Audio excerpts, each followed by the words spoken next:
Bismillahirrahmanirrahim. Assalamualaikum warahmatullahi wabarakatuh. Teman-teman, video ini saya mau bahas tentang iklan gede apakah omset juga gede? Jadi ada yang nanya, jadi beberapa kali saya memang suka bilang, kalau mau ikan gede, umpan juga harus gede. Ya faktanya memang gitu. Jadi kalau iklan gede, omset juga gede. Ini ini yes or no. Jadi ini yes or no, ini apa ya, nanti akan saya jabarkan. Lalu, apakah naikin omset apa harus ngiklan? Oh tidak, ini jawabannya jelas tidak, karena saya sudah membuktikan di vlog Deep Hood yang saya update setiap 19.30 hari Rabu itu, si toko baru saya itu tanpa ngiklan omset sudah oke, ya lumayan gitu, lumayan. Nambah iklan bukan berarti langsung melejit jadi 10 kali lipat, 3 kali lipat dan seterusnya, enggak kayak gitu. Jadi naikin omset apa harus iklan? Tidak, itu saya yakin tidak, karena saya sudah membuktikan. Silahkan ikuti vlog Deep Hood namanya, itu setiap Rabu malam jam 19.30 Allah. Atau cek aja playlistnya di YouTube saya ini ada vlog Deep Hood, sekarang sudah vlog ke-40, berarti hampir 1 tahun. Oke, kita lanjut. Nah, jadi ilustrasinya gini teman-teman, ini sepengalaman saya soal ngiklan ya. Jadi yang ijo ini adalah omset. Jadi kalau omsetnya naik, iklannya biayanya turun kayak gini, ini nyaris tidak mungkin. Kecuali lagi lebaran, kecuali lagi peak day dan seterusnya. Ini sepengalaman saya nyaris tidak mungkin kecuali hari-hari tertentu. Lalu kalau, eee, omsetnya naik kayak gini, iklannya stabil kayak gini, ini sangat mungkin. Ini biasanya yang organiknya bagus. Kalau organik sudah bagus, jadi si iklan itu hanya cuma untuk bumper aja.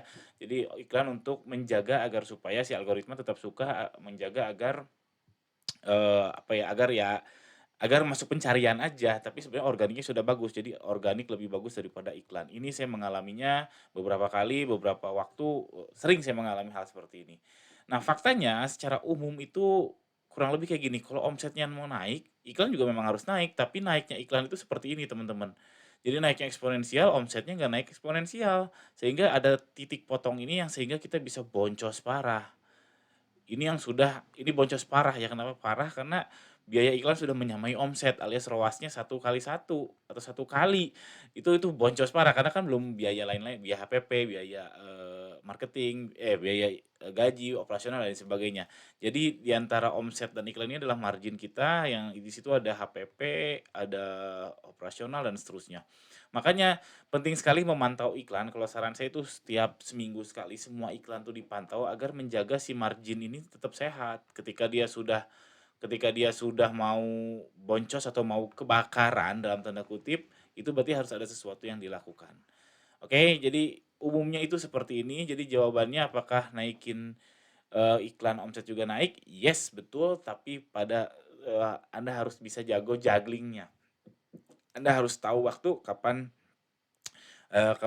main offense, kapan main defense dan seterusnya sehingga tidak kena hal ini. Ini udah parah banget menurut saya daerah sini daerah sini ini sudah batas.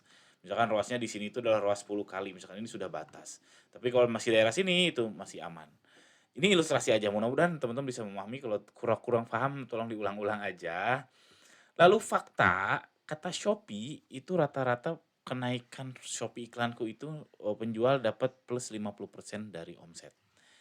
Ini faktanya seperti itu, ini bisa lihat di seller center.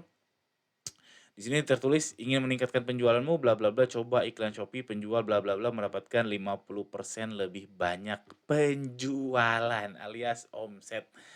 Nah, dan itu plus 50% tuh rata-rata ya teman-teman. Berarti kalau seluruh seller itu diurutkan oleh Shopee, ada yang minus 10%, minus 20%, ada yang plus 200%, plus 100% dan lain sebagainya, itu dirata-ratain itu jadi 50%. Artinya apa? Artinya ada yang boncos parah juga, ada yang untung besar juga. Tapi ya sudah, karena Shopee sudah, mengumumkan ini, kita percaya aja. Kenapa percaya? Karena jantungnya Shopee itu ya seller sebetulnya. Kalau nggak ada seller, Shopee mau jualan sama siapa? Sebenarnya pembeli juga penting, tapi seller lebih penting menurut saya. Dan Shopee dapat uang tuh dari marketplace fee, dari admin fee itu ke seller, yang dipotong tuh seller bukan si buyer. Perlu dicamkan itu. Jadi saya rasa data dari Shopee itu ya percaya aja lah menurut saya, karena mereka pun terdiri dari orang-orang pintar, karyawannya banyak banget, gajinya mahal-mahal pula. Masa sih ngebohongin kita, yang enggak, ya udah, jadi saran saya ya percaya aja kalaupun kita ngiklan harapannya tuh menaikkan omset 50%. Kalau tadinya penjualannya nol tambah 50% artinya ya tetap nol. Nah, ini kaidah bagus banget yang menjawab kalau misalkan teman-teman tokonya baru, terus mulai ngiklan berharap dapat penjualan besar itu nyaris tidak mungkin dan itu sudah saya alami di vlog di Food yang tadi saya sampaikan. Di awal-awal saya coba ngiklan ternyata memang nggak works untuk toko baru. Tapi kalau dari 100 pesanan atau 100 juta jadi plus 50% kan ada pengalinya jadi 150. Kalau nol ya jadi nol juga. Oke. Lalu selanjutnya mau saya bahas adalah nah hati-hati yang kata Shopee itu adalah omset bukan profit. Jadi omset plus 50% bukan profit plus 50%. Ini dua hal yang berbeda. Saya ilustrasikan gini, ini ketika tanpa iklan ya, yang sebelah kiri ini tanpa iklan, katakanlah terjual, 100.000 itu 2 pieces. HPP-nya 40.000 dikalikan 2 pieces sama dengan 80.000 sehingga dapat, gross profit-nya adalah 20.000 alias 20%. Ini tanpa iklan. Ini belum dihitung biaya lain-lain ya, ini cuma ilustrasi aja. Lalu kalau tambah iklan kan plus 50% ya harapan kita, berarti sehingga darinya 2 jadi 3 pieces, di waktu tersebut. 3 pieces berarti Rp150.000. HPP-nya, kan HPP-nya nggak berubah ya, 40 dikalikan 3 sama dengan 120.000. Nah iklannya saya asumsikan 15.000 alias ROAS 10. Nah ROAS 10. Kenapa ROAS-nya 10? Karena tinggal, 150.000 dibagi 15 itu namanya ROAS, return on ad spend atau omset diberikan biaya iklan. Sehingga 150 dikurangi 120 dikurangi 15.000 itu hasilnya 15.000 teman-teman. 120 tambah 15.000 135, 150 tambah kurangi 135 15.000. Artinya profitnya itu cuma 10%. Net profit marginnya 10% sehingga kalau dibandingkan tanpa iklan nah mana lebih gede. Ah, ayo. Nah, itulah dia kenapa iklan itu bukan selalu solusi. Makanya jadi kesimpulan saya itu ubah mindsetnya teman-teman. Ini biasanya mindset yang newbie ya, newbie itu biasanya mindsetnya seperti ini yang menganggap bahwa iklan itu segalanya. Ini saya sudah ilustrasikan dengan super duper jelas pakai data angka Shopee. Kalau kenaikan cuma 50% dengan ROAS-nya 10 kali, untuk fashion ROAS 10 kali itu sudah bagus. ROAS-nya 10 kali itu enggak, lebih baik tanpa iklan. Karena lihat profitnya satu 15.000, satu 20.000 untuk jangka pendek. Kalau jangka panjang iklan lebih baik. Kenapa? Karena customer lebih banyak, mungkin repeat order-nya lebih banyak. Oh, itu panjang lagi kalau saya bahas. Oke, jadi ubah mindset khususnya buat newbie, iklan itu bukan segalanya. Lalu tetap organic is the best. Nggak mungkin nggak. Sampai sejauh ini sepengalaman saya organik adalah paling paling terbaik. Yaitu salah satunya ya word of mouth atau dari mulut ke mulut ya.